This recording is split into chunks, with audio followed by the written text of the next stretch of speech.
Good morning, good afternoon, and good evening, everyone. Thank you for joining me today. In this study, I examine whether mobbing patterns are embedded within institutional structures and whether those patterns can persist or diffuse across institutions through leadership network.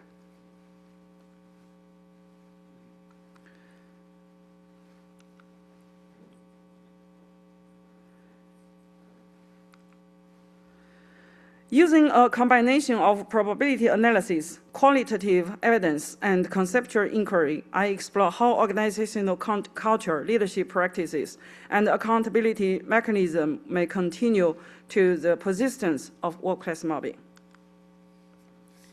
This study began with an observation instead of a hypothesis. The 2025 Niagara Conference on Workplace Mobbing, the second annual mobbing conference, attracted 91 participants from 16 countries. Among the 19 participants, 4 faculty from 4 different universities were directly or indirectly connected to the same university leadership group at different time periods across different geographical locations. They are connected not because they work together, but because their mobbing experience intersect with the same university leadership group, University A. This observation raised an important question: is this a coincidence? At the time of the observation in July 2025, this appeared to be a striking coincidence. The presence of 4 faculty, one from the West Coast, one from the Middle West, 2 from the East Coast, are connected to the University A leadership group at a conference largely attended by individuals who have either experienced or witnessed workplace mobbing. This observation suggests this cluster may not be random. To explore this observation, I asked a simple statistical question. If conference participants represent a random sample of academics, what is the probability that 4 faculty would be directly or indirectly connected to the same university leadership group?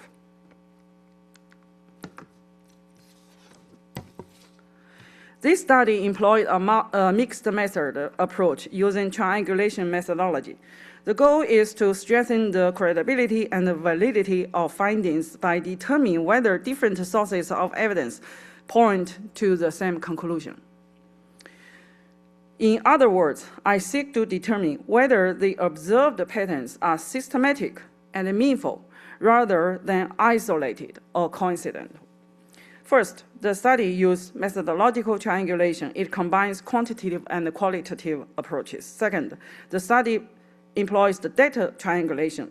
Data are drawn from direct participant observation, interviews with university leaders, faculty members, and mobbing target, focus groups, legal documents, media-reported cases, and personal testimonies.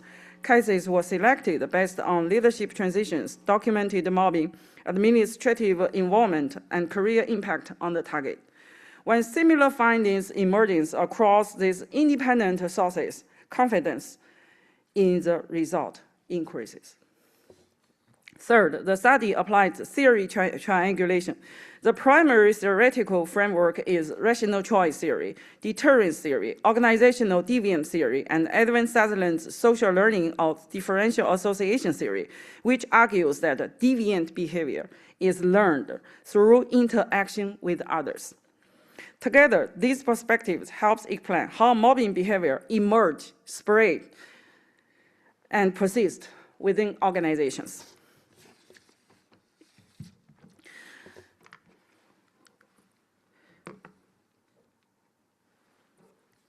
The null hypothesis assumes that no hidden pattern exists.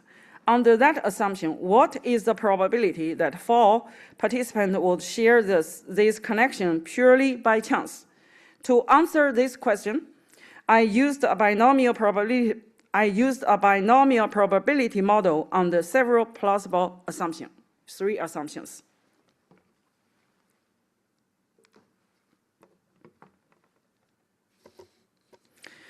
The analysis used 3 baseline assumptions. The most generous assumption is that 1% of academics have such a connection. The second is 1/2 of 1%. The most conservative assumption is 2/10 of 1%.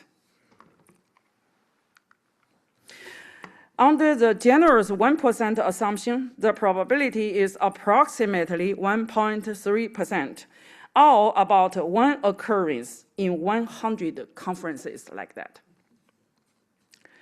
Under the 1/2% assumption, the probability falls to approximately 0.11%, or about one occurrence in 900 mobbing conferences. Under the most conservative assumption, the probability drops to approximately 0.0036%, or about one occurrence in 28,000 mobbing conference like that. Across all three scenarios, the same conclusion emerges. The observed cluster is statistically unusual.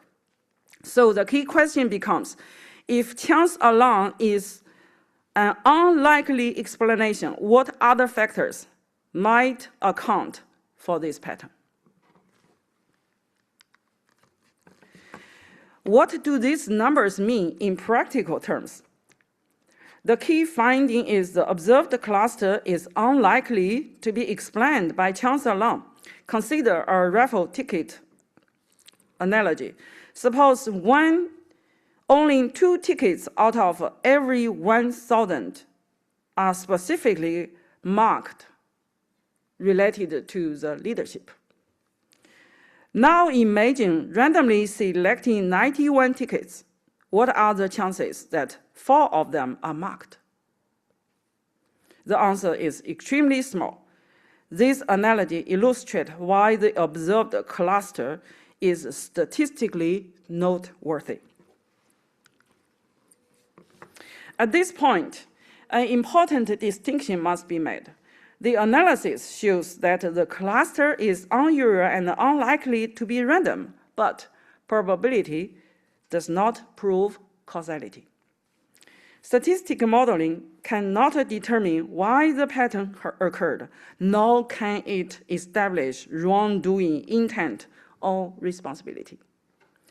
It does not prove specific causal mechanisms. Instead, statistical significance serves as a signal that a phenomenon may require explanation or further investigation or further study. From a research perspective, when an observed pattern is both theoretically meaningful and statistically unlikely to occur by chance, it becomes reasonable to ask what underlying mechanism may be producing that pattern. The question therefore shifts from whether the pattern exists to how the pattern should be understood.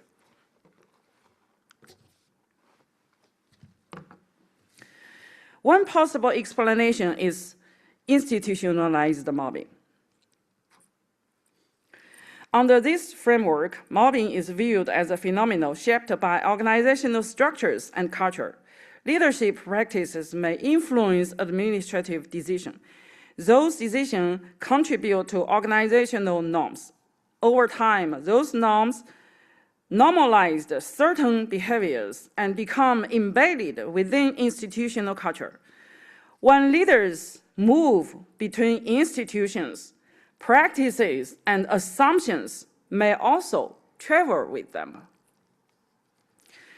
This possibility raised an important research question. When leadership transitions occur, do certain organizational practices travel with those leaders, or alternatively, are some institutions more receptive to particular leadership styles and administrative behaviors?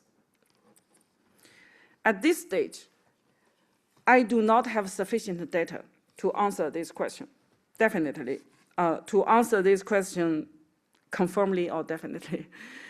What I do have is a rich body of longitudinal evidence from University A, spanning approximately from 2012 through 2025.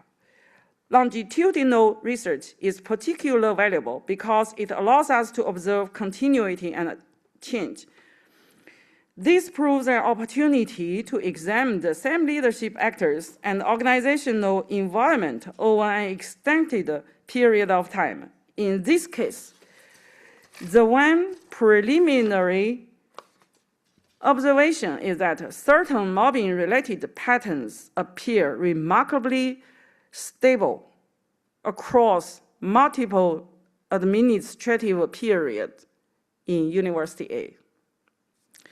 That observation raised the possibility that the phenomenon is not merely individual, but institutional.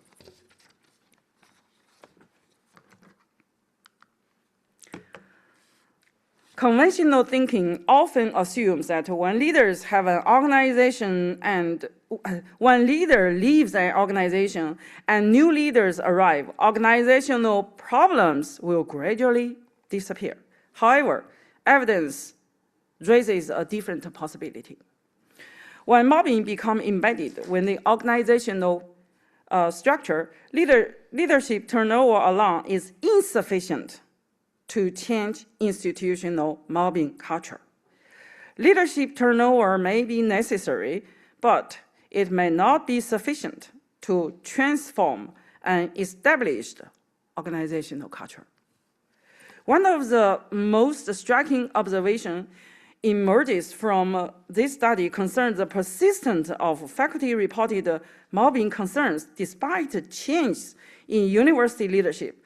Faculty-reported concerns at University A have appeared across multiple leadership periods. This observation suggests that we would examine not only people, but also administrative roles, decision-making structure, incentive systems, and institutional norms.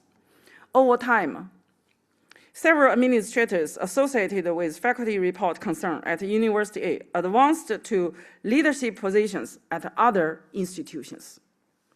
This observation does not establish causation, nor does it demonstrate the similar outcome occurs elsewhere. However, it raises important research questions. Do leadership networks facilitate the transfer of administrative practice, mobbing practice, across institutions? Do some institutional environment unintentionally tolerate or reward leadership behavior that contribute to mobbing? How many minutes do I have? Okay. 6.5. Okay. A second observation concerns continuity over time. Although personal change, many institutional role remains the same. A couple of recent faculty litigations involving University A has included allegations directly toward senior academic leadership, legal counsel, Title IX officer, compliance personnel, and supervisory administrators. The specific individuals involved may differ from one case to another, but many of the organizational roles remain remarkably similar. This suggests that researchers should pay attention not only to individuals, but also to institutional structures. From an organizational perspective, the key question becomes, what happens when patterns continue despite change in personnel? This is where the concept of institutionalized mobbing becomes useful. In such case, the problem is no longer viewed solely as the action of particular individuals. Instead, it becomes embedded within the institution itself. The broader implication is that preventing workplace mobbing may require more than leadership change alone. It requires examining the organizational structures, accountability systems, and cultural norms that allow such patterns to persist. 5 minutes. This leads to the final question of this presentation. If mobbing can become embedded within institutions, What organizational mechanisms are necessary to prevent, interrupt, and ultimately transform those patterns? One possible explanation for the persistence of workplace mobbing can be found in rational choice theory. Rational choice theory suggests that individuals tend to make decisions by weighing perceived benefits against the perceived cost. Listen, this is the perceived benefit and the perceived cost. In its simplest form, people are more likely to engage in a behavior when the expected benefit or perceived benefit outweigh the expected risk or penalty. When we apply this framework to workplace mobbing, an important question emerges. What are the incentives facing organizational leaders? In some institutions, leaders may perceive significant benefit from removing a faculty member who challenge administrative decisions, raise concerns, file complaints, or is otherwise viewed as difficult to measure. We have a term of that. It's called a PITA, pain in the ass. That's Kant's creation. Whether these perceptions are justified is not the issue. The issue is that such an action may produce organizational benefit from the perspective of decision maker. At the same time, the cost associated with mobbing is unevenly distributed. The target experienced substantial losses, including damage to career prospect, financial hardship, professional isolation, reputational harm, psychological disaster, and the loss of the academic identity. However, the individual responsible for that decision, the mobbing decision, the mobber, face no consequence. This creates what economists would describe as incentive imbalance. If the benefits are concentrated among decision makers, while the costs are largely borne by the target, rational choice theory predicts that that behavior will continue. In other words, organizational systems may unintentionally create conditions in which mobbing becomes a low-risk strategy. The observation raises an important policy question. If workplace mobbing produces severe consequences for target, but limited or no accountability for perpetrator or institutions, what mechanism exists to deter such behavior? Currently, there are no legal protections specifically addressing workplace mobbing in all over the United States jurisdictions. As a result, many mobbing cases fall into a gap between unethical conduct and unlawful conduct.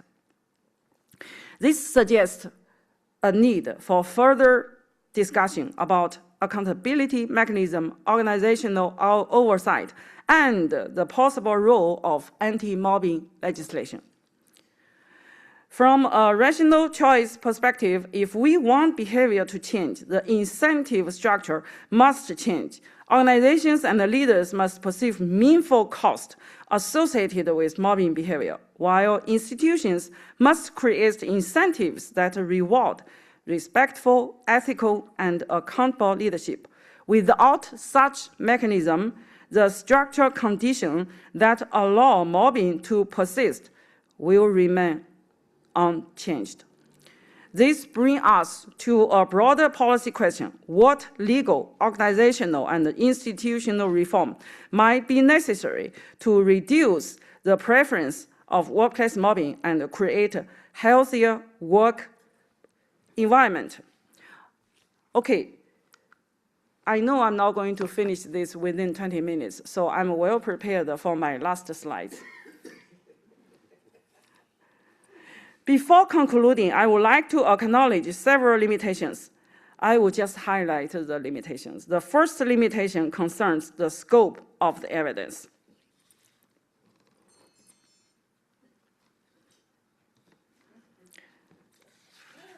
Thank you so much.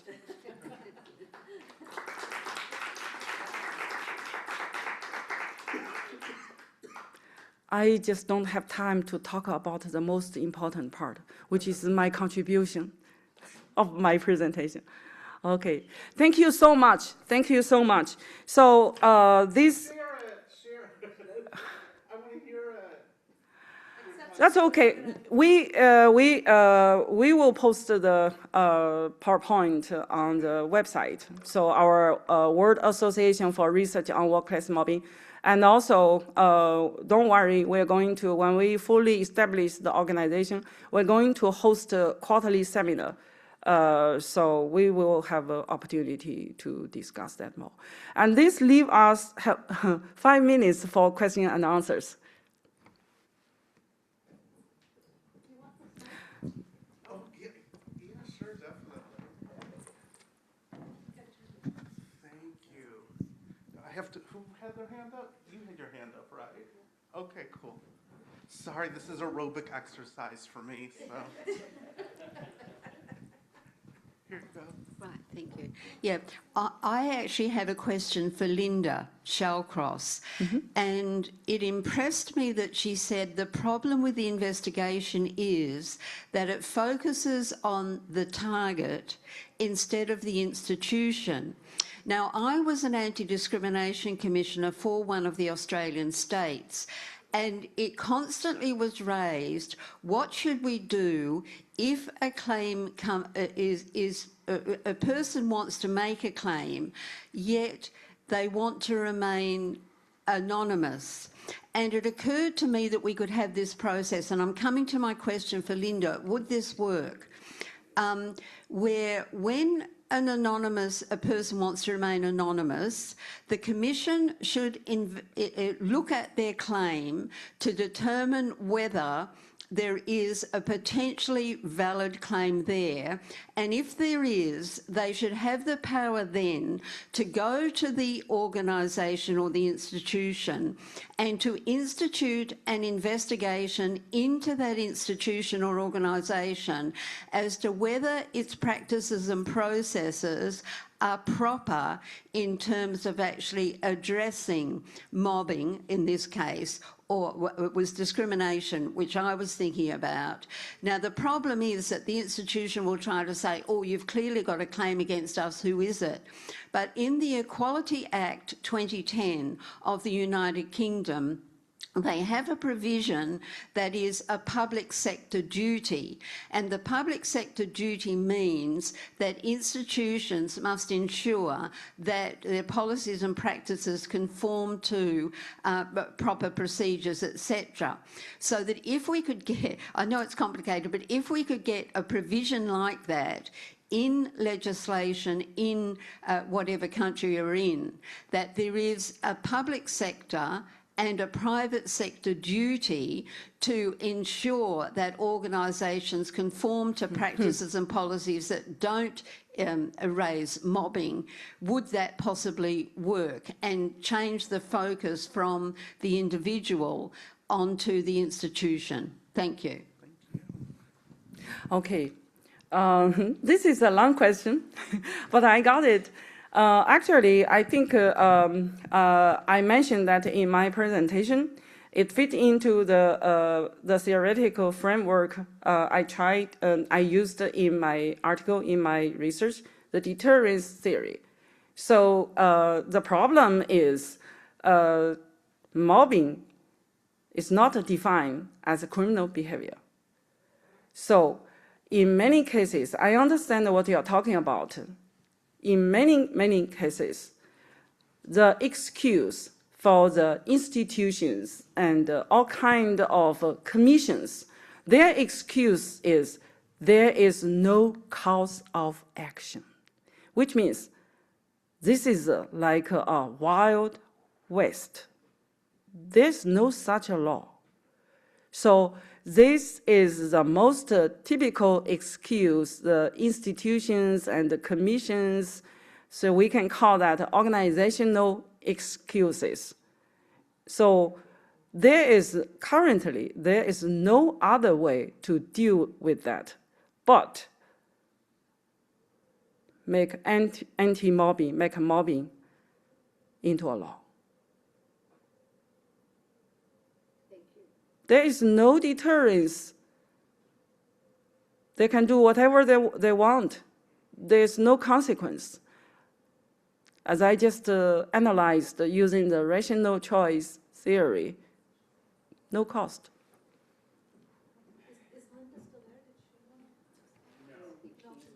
Yeah. We need to answer some of the virtual participants' questions. Yeah. Actually, the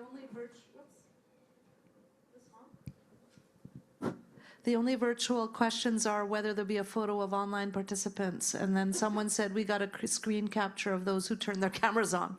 That was the only thing. But I have a comment or a question, I guess more of a comment. I just want everyone to know that there is a new law in Quebec, Bill 27, which puts the onus on employers to identify psychosocial risks in the workplace. And every workplace with more than 20 employees needs a special committee to look at those. So everyone's wondering, like, what's going to happen with that? And apparently similar legislation is coming in British Columbia, another Canadian province. And so those are the provinces that tend to innovate in general, right? Quebec and BC. So I just want to share that for information. Thank you so much. Yeah. To conclude our session, I just have like 1 minute to share. As we all know that by analyzing the mobbing process, the concept, the process, the definition, whatever, anything related to mobbing, a case is not going to be a mobbing case until the institution makes a final decision. We all know that one of the pattern define mobbing is elimination. So if a person were not eliminated, that probably was not a mobbing case. So for the mobbing case, one of the defining feature is eradication, elimination. So the root, who made that decision? The decision maker, the institutional leaders. That position is not any individual, it's just the person in that position. So we first find the root of the problem. So to solve this problem, we have to focus on the root. Thank you so much.